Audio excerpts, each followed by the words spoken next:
What got you through the struggle, or what got you through the grind? It's on the rise, the restore, and I can feel it. It's slowly coming back to. Hello, friends. This is Lisa Colon DeLay, your host of Spark My Muse, and this is Soul School Lesson 309. Have you ever felt like life was not real? I stumbled upon some really interesting and insightful explanations that I really wish I had read a lot sooner. This isn't my first time reading about them, but this is the first time I've delved deep into the rabbit hole of them, and it explains a lot that happened to me and that sometimes still happens to me when I'm triggered. It's a trauma response that's a freeze trauma response. I'm going to be talking about some of these trauma responses, and if trauma is part of your story, you might want to just proceed with caution, and if it gets triggering for you, turn this off until you can approach this topic with a trained trauma therapist. For the rest of you curious and resourced enough to handle this, I'm excited to dive in here because 50% of people have had a dissociative experience in their lifetime. So it's super common. Just having a dissociative experience doesn't mean you have mental illness. But sometimes we will find that our brain has done miraculous things to keep our psyche intact when we've been traumatized. And we might have these gaps in our childhood memory where we don't have any recollection of what's happened. Maybe our siblings have recollections of it, but it is just gone from our memory. And we might have what's called a dissociation fugue, when we are basically sort of removed from ourselves, and it creates amnesiac effect for a period of time. I'm going to be leaving videos to this, resources, and ways you can get more information and help if you need it at sparkmymuse.com for this episode, SSL Soul School Lesson 309. This is not my area of expertise. I am relying on trained professionals such as Katie Morton and her expertise to guide us along here. What I'm speaking of is not forgetfulness or a spotty memory.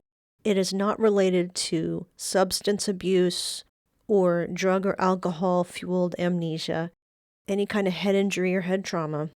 This would be these gaps that you might experience in your early childhood. A dissociative disorder that is more full-blown is from repeated traumatizing events that usually happen before the age of 6, long-term repeated traumatizing events where there was no way to run away, no way to fight back, and so your brain kind of pulls a ripcord, as Katie Morton cleverly puts it, pulls a ripcord on reality, and you parachute on out of there when you're hitting a stage of overwhelm. There were many times in my childhood where I was spanked, but it was excessive spanking and it caused me a lot of physical harm, and I would regularly dissociate. I would see myself as though looking down into my body, which is called depersonalization, as if I was witnessing someone else being beaten. And it was the way to cope when I was completely overwhelmed. There was just no other way my little body was going to be able to handle it. Repeated spankings, sometimes 3, sometimes 10 times a day. They would last for a while. They felt like an eternity. And they were painful because my mother would use some kind of implement like a wooden spoon or a wooden ruler or something like that. And I remember being so traumatized that this was about to happen. I'd try to get my mom I'd try to reason with her, and I'd try to get her to stop, and when I realized that there was no way out and this was going to happen, and if I put my hands back where my bum was, they were going to get hit, and that was going to hurt even worse. It was going to be painful. There was sometimes this trick I could do, this coping mechanism where I could kind of separate right out of my body and almost just not experience it. I felt like I got better and better at this, and I didn't have to really think about it.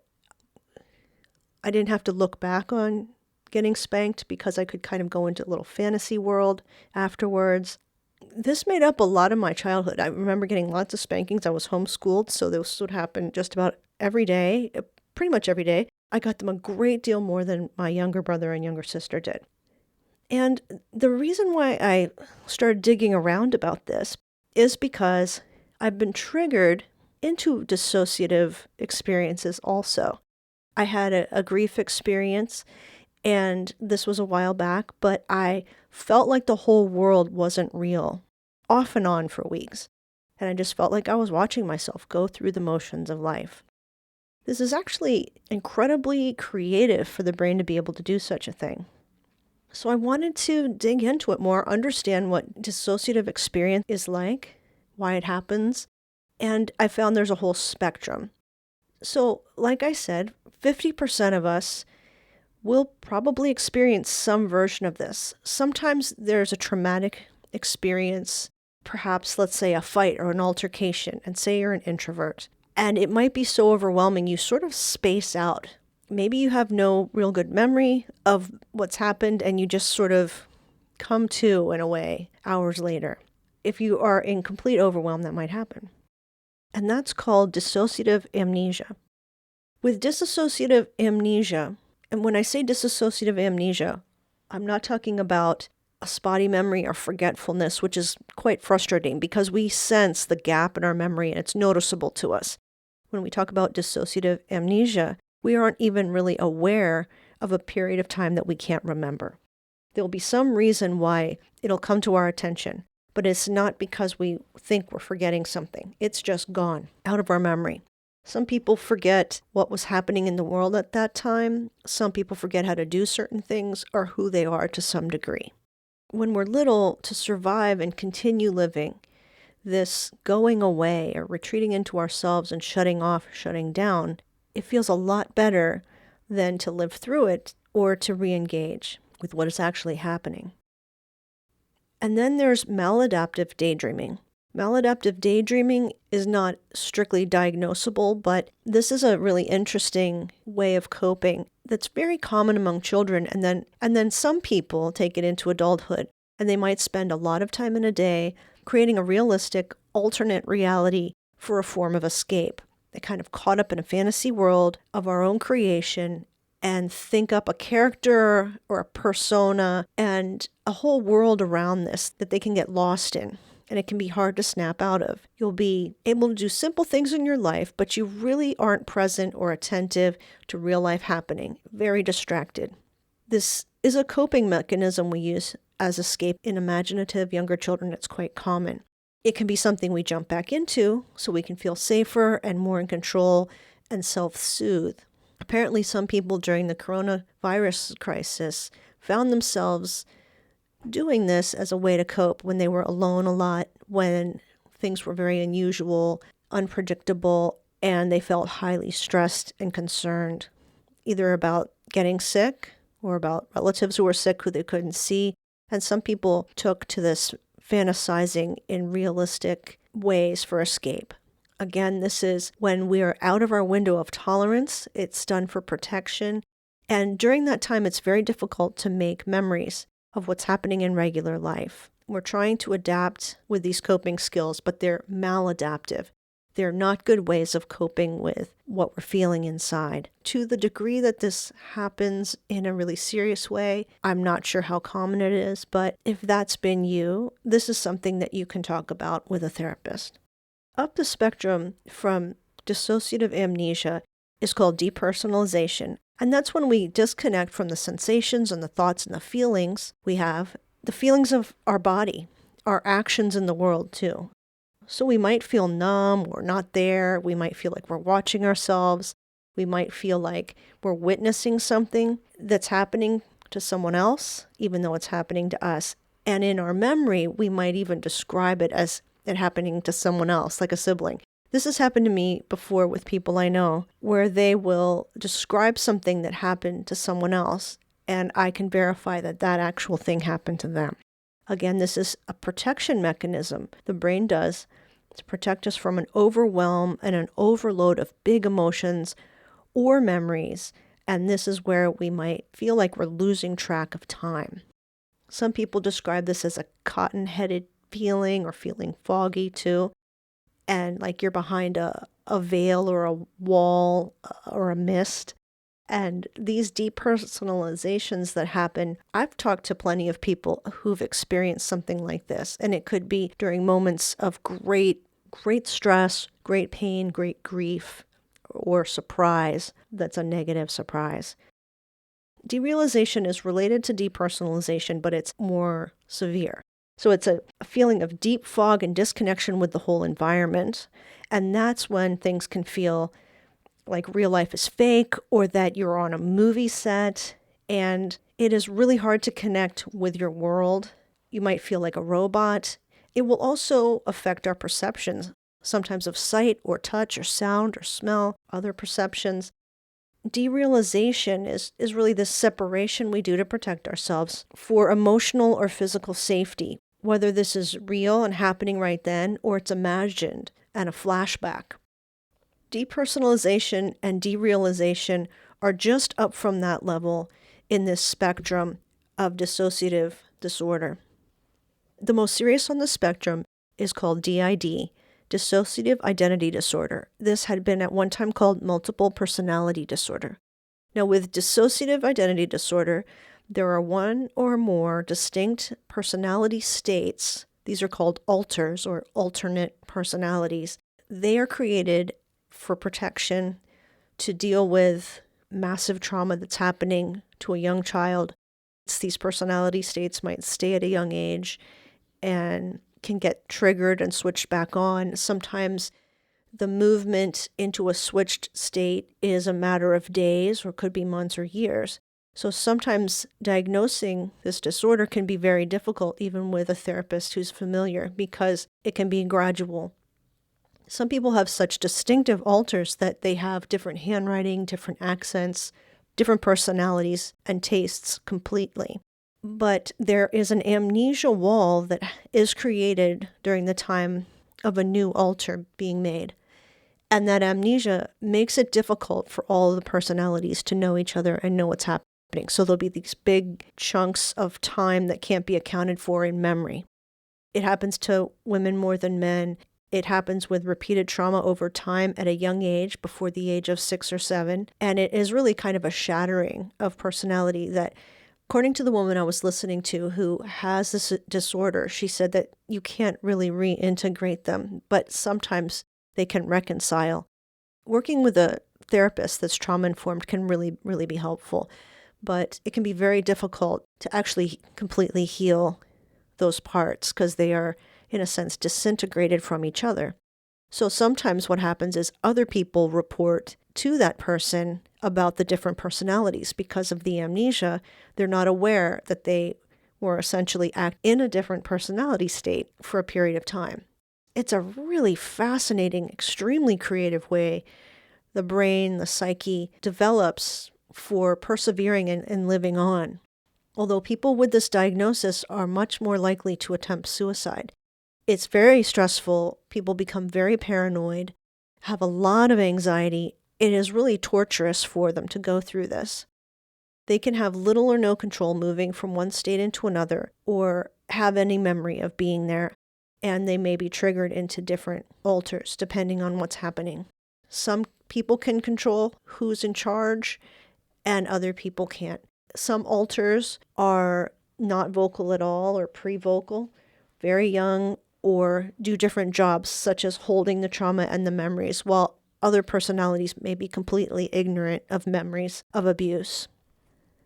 If you have any trouble with depersonalization or derealization, which again is probably more common than most of us realize, if you ever feel like things aren't real, life is fake, you're losing touch with your body and reality, and you're feeling numbed out, you're feeling spaced out and foggy, I think that spending a lot of time on the screen can make this worse too, as well as being overwhelmed, stressed, and triggered from earlier traumas.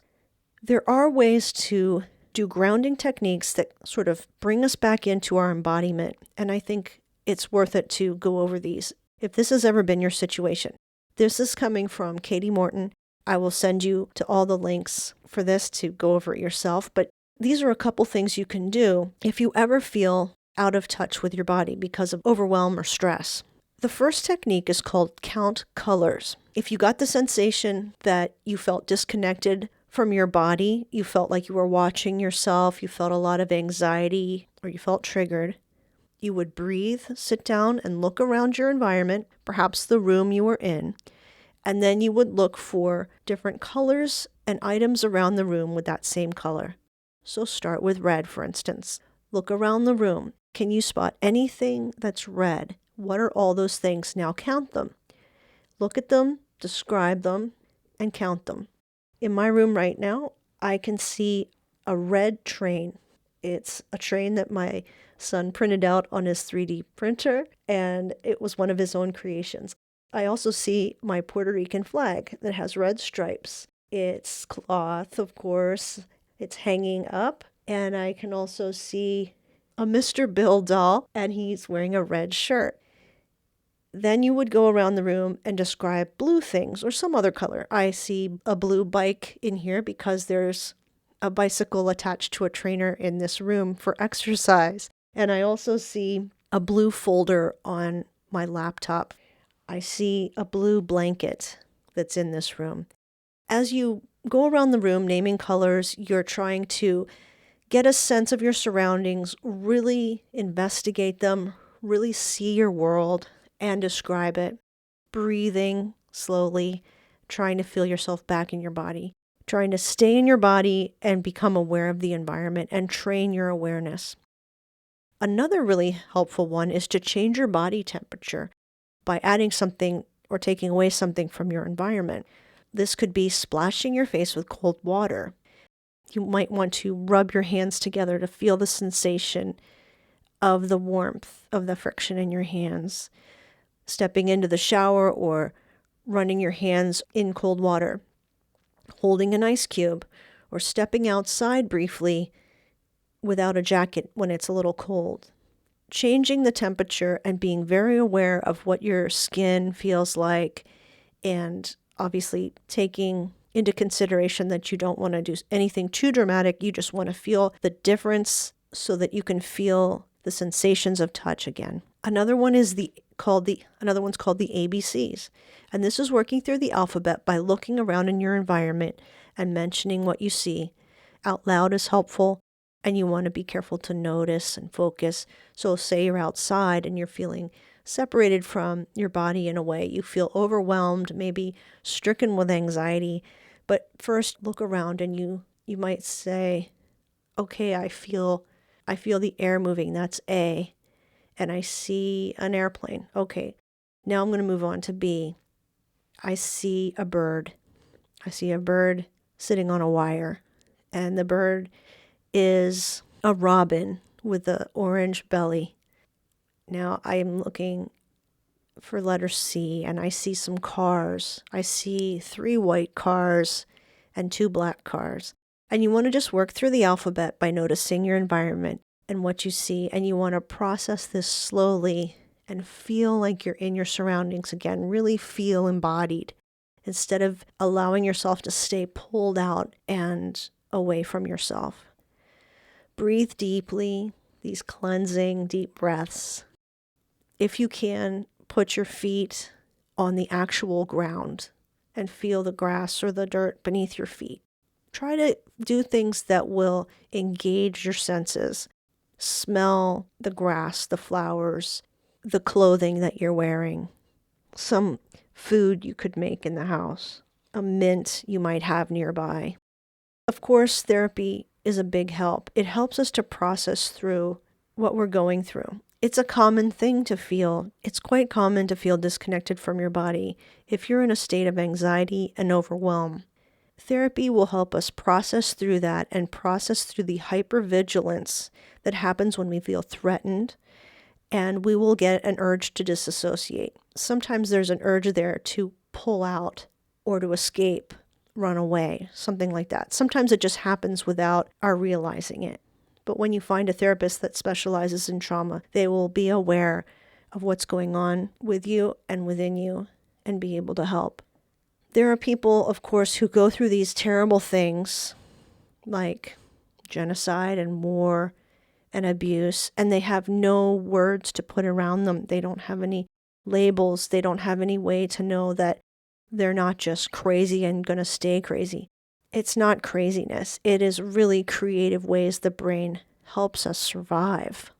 And eventually, we can move on from those traumatic experiences and become reintegrated with ourselves. Our brain is our body. I find it so fascinating how the brain will pick up on patterns, notice triggers, and try so hard to protect us. Sometimes that winds up working out to be very anxiety-producing, but those are the things that have kept humans as a species from going extinct. Being able to understand and manage what we go through can be such a great help. So I'm glad I went down this little rabbit trail. Some of my own flashbacks and memories were coming to the surface, and as I dove deeper into the rabbit hole, I realized just how common some of these feelings of overwhelm and dissociation are. So if that's you, if you have gaps in your memory, if you've had trauma in your past, if you felt like life is fake or not real, like you're an actor in a play, or that you're not in touch or inside your body, your brain is doing the best it can. Even though this is very difficult and quite a struggle sometimes, I hope that you feel encouraged to continue to seek healing, to continue to feel grounded in this incarnated experience you're having right now, where we can all interact with each other on some level, where we can all experience this material world and all the beauty it has to offer. Until we meet again, I wish you blessing and peace and embodiment. Can never leave behind what got you through the struggle or what got you through the grind. It's on the rise, the restorer, and I can feel it. It's slowly coming back to the